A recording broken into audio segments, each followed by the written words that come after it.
everybody, welcome back to our channel. In today's video, I want to talk to you all about the reason I did not want to live with someone again before marriage. If you're new here, hello, my name is Nicole, and this is my channel where I typically post with my husband. I show you what we're doing around the UK. If you're new to this channel, you may not know I'm Canadian, but I now live in the UK with my husband, and we had a little bit of a whirlwind romance. Now I live here, and I think a lot of people were a little bit intrigued about the way that I went about things, and equally when we share videos on this channel and I say certain things, I often get comments over on Instagram, or people comment underneath the video and they say, oh wow, like that's quite a maybe traditional way of thinking or older way of thinking, and they think maybe it's a little bit outdated. So I thought I would quickly create this video and talk to you a little bit about the reasons of why I did not want to live with Paul before marriage. However, I am going to say really quickly, massive disclaimer, I did actually in fact live with Paul before marriage. However, that was not the intent. So if you're intrigued, maybe get a cup of tea and then come back and let's sit down and have a little chat. So as I mentioned, I am from Canada and I moved over to the UK. How I ended up here was I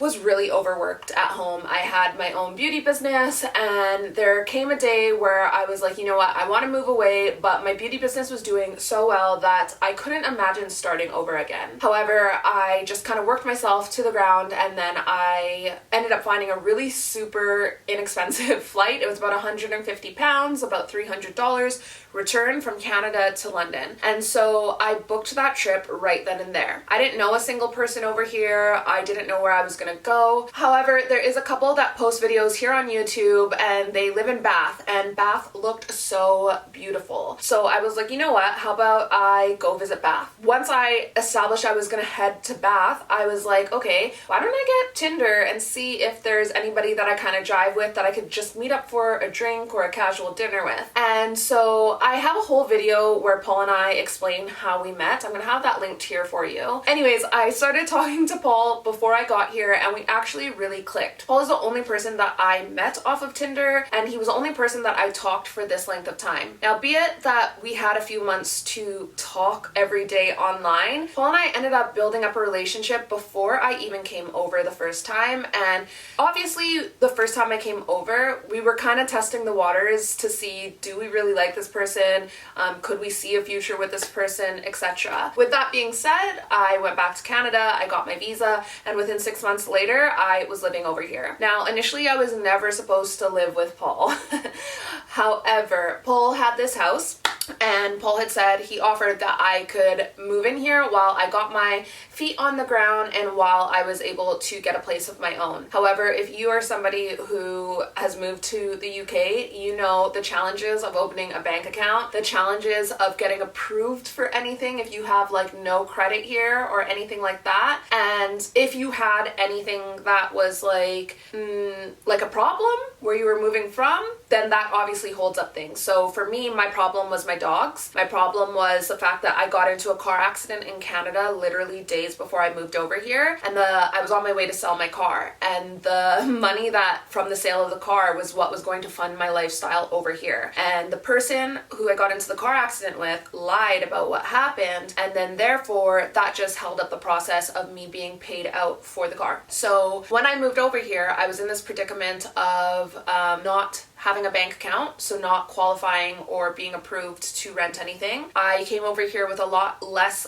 funds than I had originally thought because of the car accident that I was in. And then I have two dogs that were back in Canada that ended up having to stay with my brother for 6 months time because of all of these things that kept on happening. So it was never my intention to move in with Paul. However, because of all of these things, it was about 6 months before I got my feet on the ground, before I got the dogs here. And then after that 6 months, Paul and I kind of realized that the relationship was going in the direction of where we wanted it to go. And then we sat back and we thought, okay, if I ended up getting a place of my own, I would have to furnish it, right? And then also I would have to get a lease. and like, because most places don't do like a month-to-month rental type thing. And then also finding places that were dog friendly was also a challenge. So be it that we knew at this point, we were already talking about marriage, we knew about around the time we were going to get married, we were like, okay, that's gonna make it about 11 months before we get married, and would I get a lease for somewhere for 11 months? Probably not. So at that point, we just decided, you know what, it's moving in the direction of where we want it to go. However, even though it wasn't the intention, as it's moving in the direction of marriage, like, I decided to stay put. With that being said, this isn't my first relationship, and that being said, this isn't my first relationship where I did live with the person before marriage, and I definitely have learned a thing or two of why I don't really believe in living with someone before marriage, and why I kind of wish that it didn't happen. I mean, obviously it ended up working out in my favor. Everything is all good and well right now. However, there are a few things that I want to share with you guys that will not only give you a little bit of insight into about me, but maybe if you're watching this and you know you're a homemaker but you're single, and or maybe you are somebody with a little bit more traditional values, or if you're a Christian and you're watching this as well, maybe that will give you a little bit of insight as per why I wouldn't do it, and the mistakes and the challenges that I have learned from doing it. So with that, let me give you some of the reasons of why I don't think it's the smartest thing and why I don't recommend it. So I think we've all heard the saying, why buy the cow if you can get the milk for free?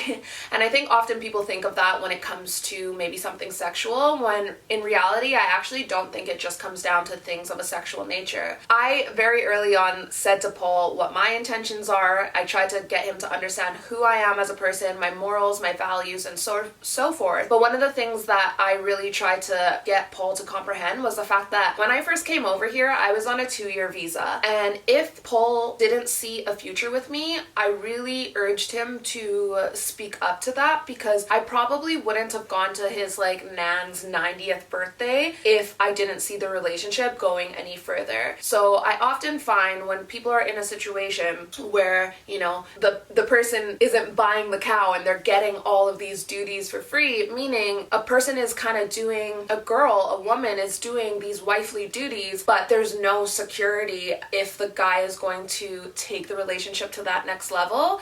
I would say you're kind of putting yourself into a position where it's a little bit risky. You don't know if you're going to secure anything further in the situation. So I do really stand by the fact that like when you do move in with somebody before marriage, they're not buying the cow, they're getting that milk for free, and there's no security from the female's perspective. Paul could have totally left me high and dry and just decided he was done with me. That happened in my last relationship when the person I was dating wasn't like ready to be in the situation anymore and wasn't invested in the situation anymore. He literally upped and left and was on to a new girl within a week and now has a kid with her, etc. And I just think that looking back on it, I would never do wife duties for somebody that hasn't made me their wife. The other thing that I touched on that was specific to my situation was my visa. However, I think that there's people that are in situations like this all the time. So my visa was a 2-year visa, and if Paul and I did not get married, or if I didn't bring in a certain amount of money,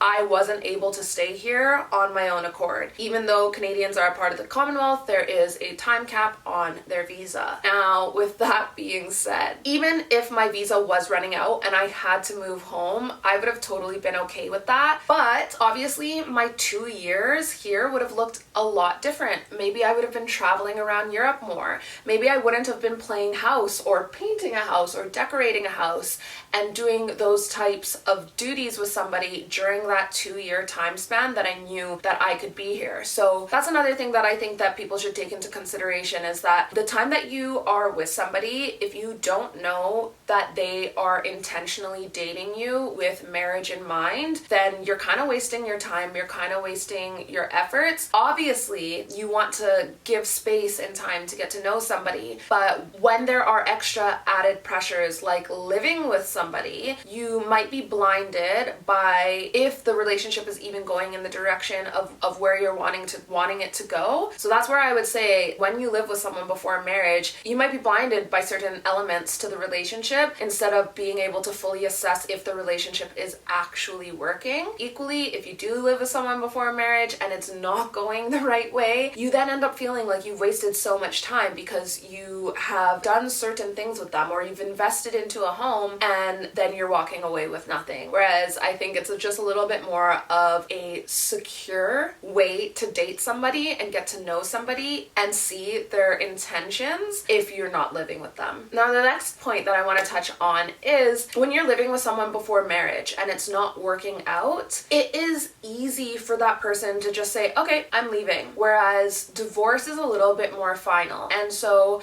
I feel like when people just move in together, when the relationship doesn't work out, one of the people in that relationship just has such an easy exit strategy, they can go. Obviously, if they bought a house together, that makes it a little bit trickier. There's obviously more strings to that situation. However, if it's not in a situation where they've bought a house together, I think it's so easy for one person to be like, I'm not dealing with this anymore, instead of actually putting in the work to work on the relationship. So that's another reason why I would say I would not recommend anybody to live with somebody before marriage, although that might be a little bit of an older way of thinking or a more traditional way of thinking. I think that often, especially here in the UK, when I tell people about I don't recommend or don't believe in living with someone before marriage, they look at me like I have two heads, but really I think it causes more problems than not. Now, the next thing that I quickly want to talk about and why I don't recommend living with somebody before marriage is that often when you have lived with someone before marriage, you're bringing in extra baggage, or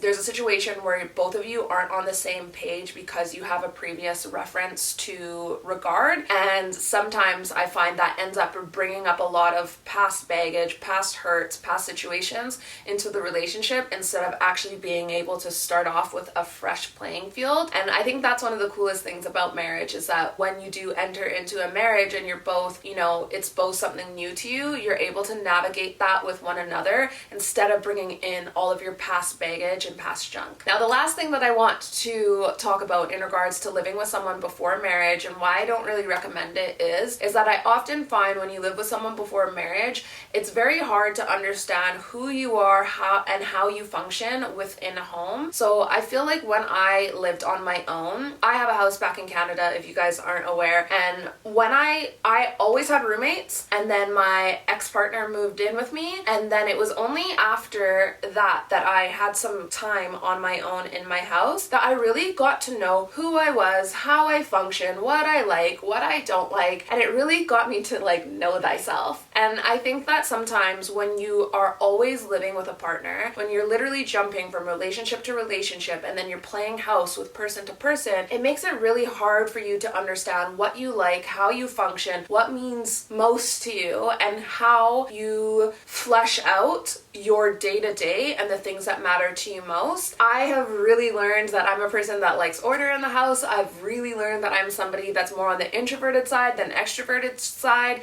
and how that plays out in my home. And I often think that when you have somebody else contributing to that situation, it really kind of molds and dictates how you function. Now, I'm not saying become a old wicked wench and get stuck in your ways in regards to a household. However, I do think it's really important for you to understand who you are, what makes you tick, and how that relays into the household. Anyways, my friends, I hope you liked this chatty little video. I hope you liked getting to know me a little bit more, getting to know why certain things have been done within our relationship over other ways, and why we talk about some of the things that we talk about here on this channel. Anyways, my friends, if you haven't subscribed, I would be so grateful if you did.